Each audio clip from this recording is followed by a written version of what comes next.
दोस्तों, क्या आपको पता है फैक्ट्री में चीनी बनाने के लिए कौन से जानवर की हड्डियों का इस्तेमाल होता है? और आपको शायद पता नहीं होगा कि शक्कर बनाने के लिए गन्ने के रस के साथ कच्चे अंडे भी मिलाए जाते हैं, जिससे चीनी के छोटे छोटे दाने बनाने में आसानी रहती है। दोस्तों, क्या आप जानते हैं फैक्ट्री में चीनी यानी कि शक्कर कैसे बनती है? चलिए जानते हैं चीनी बनाने की पूरी प्रोसेस के बारे में। दोस्तों, वीडियो अंत तक देखें और पसंद आए तो शेयर जरूर करें।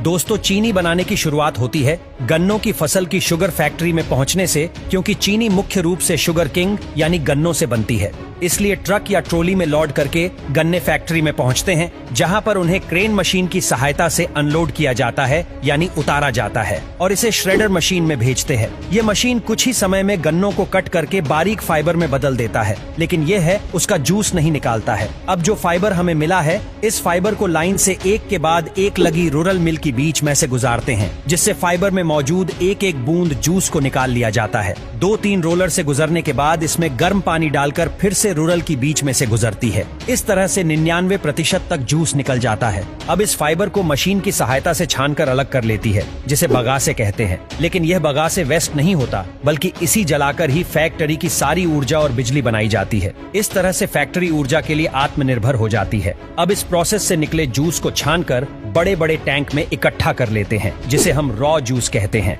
अब इस रॉ जूस को लैब टेस्ट के लिए भेजते हैं, जहां पर उसका केमिकल कंपोजिशन और शुगर कंटेंट चेक किया जाता है। लैब टेस्ट के बाद जूस को रिएक्शन टैंक में भेजते हैं, जहां पर इसमें जरूरत के अनुसार लाइम यानी चूना डालते हैं और साथ साथ सल्फर गैस भी छोड़ते हैं। इन सबको फिर मशीन की सहायता से 5-6 घंटों के लिए मिलाया जाता है। इस दौरान ब्लीचिंग और एल्कलाइजेशन की प्रोसेसर होती है, जहां से फिर इसे क्लेरिफायर टैंक में भेजते हैं। वहां पर इसी टैंक में भरकर छोड़ देते हैं और कुछ समय बाद सारा कीचड़ नीचे बैठ जाता है सेडिमेंट के रूप में और साफ पीला जूस ऊपर रह जाता है। अब इस साफ जूस को कचरे से अलग करके इवेपोरेटर्स में भेजते हैं। इवेपोरेटर्स में जूस को तब तक उबाला जाता है जब तक यह गाढ़ा सिरप में न बदल जाए। अब इस सीरम को प्रोसेसिंग टैंक में भेजते हैं, जहां पर ऐसी पहली गर्म करती है। फिर इसमें पहले से बनी चीनी के कुछ दाने डालकर ठंडा करते हैं, जिससे ठंडा होने पर बाकी सिरप भी शुगर क्रिस्टल यानी दानों के रूप में जमने लगता है। इस दौरान सैंपल लेकर इसका टेस्ट भी करते हैं, ये चेक करने के लिए कि क्रिस्टल कैसे जम रही है। जब यह सिरप ठंडा हो जाता है,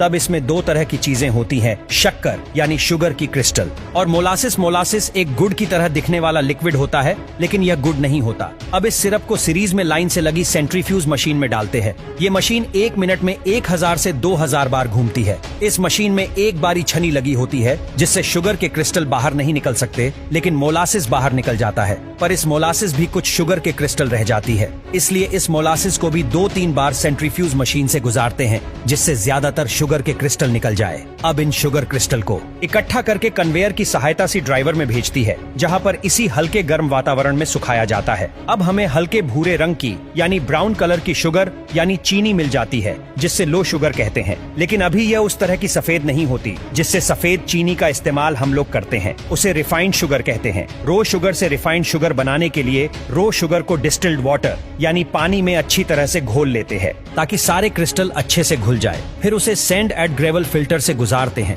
जो इसमें मौजूद रेत और कंकड़ आदि को छानकर अलग कर देता है। वहां से फिर इसे डिक्लेरेशन टैंक में भेजते हैं, जहां पर चीनी को सफेद करने की प्रोसेसर होती है। भारत में इस प्रोसेस के लिए ज्यादातर सल्फर डाइऑक्साइड गैस का इस्तेमाल होता है या फिर एक्टिवेटेड कार्बन का उपयोग करती है, लेकिन यूएस जैसे कई देशों में बोन चार का उपयोग करते हैं, जो कि पशुओं की हड्डियों से बनता है। इसलिए भारत में मिलने वाली ज्यादातर sugar double sulphate tension maths के द्वारा साफ की जाती है, जो कि एक सस्ता और शाकाहारी तरीका है चीनी को सफेद करने का। पर इस वजह से कुछ सल्फर चीनी में रह जाती है, जो स्वास्थ्य के लिए नुकसानदायक होती है। इसलिए आपने सल्फर फ्री शुगर के बारे में सुना होगा, जो कि एक्टिवेटेड कार्बन या फिर बूंद के द्वारा बनाई जाती है। इस दौरान टैंक में मौजूद सल्फर डाइऑक्साइड या फिर एक्टिवेटेड कार्बन सारी कलर को एब्जॉर्ब कर लेता है यानी सुख लेता है और एक क्लियर सफेद लिक्विड बन जाता है, जिसे फिर वैक्यूम में भेजती है, जो इसमें मौजूद पानी को गर्म करके निकाल देता है और एक गाढ़ा सिरप बन जाता है। इस सिरप में कुछ चीनी के दाने डालकर ठंडा करती है, जिससे ठंडा होने पर यह शुगर क्रिस्टल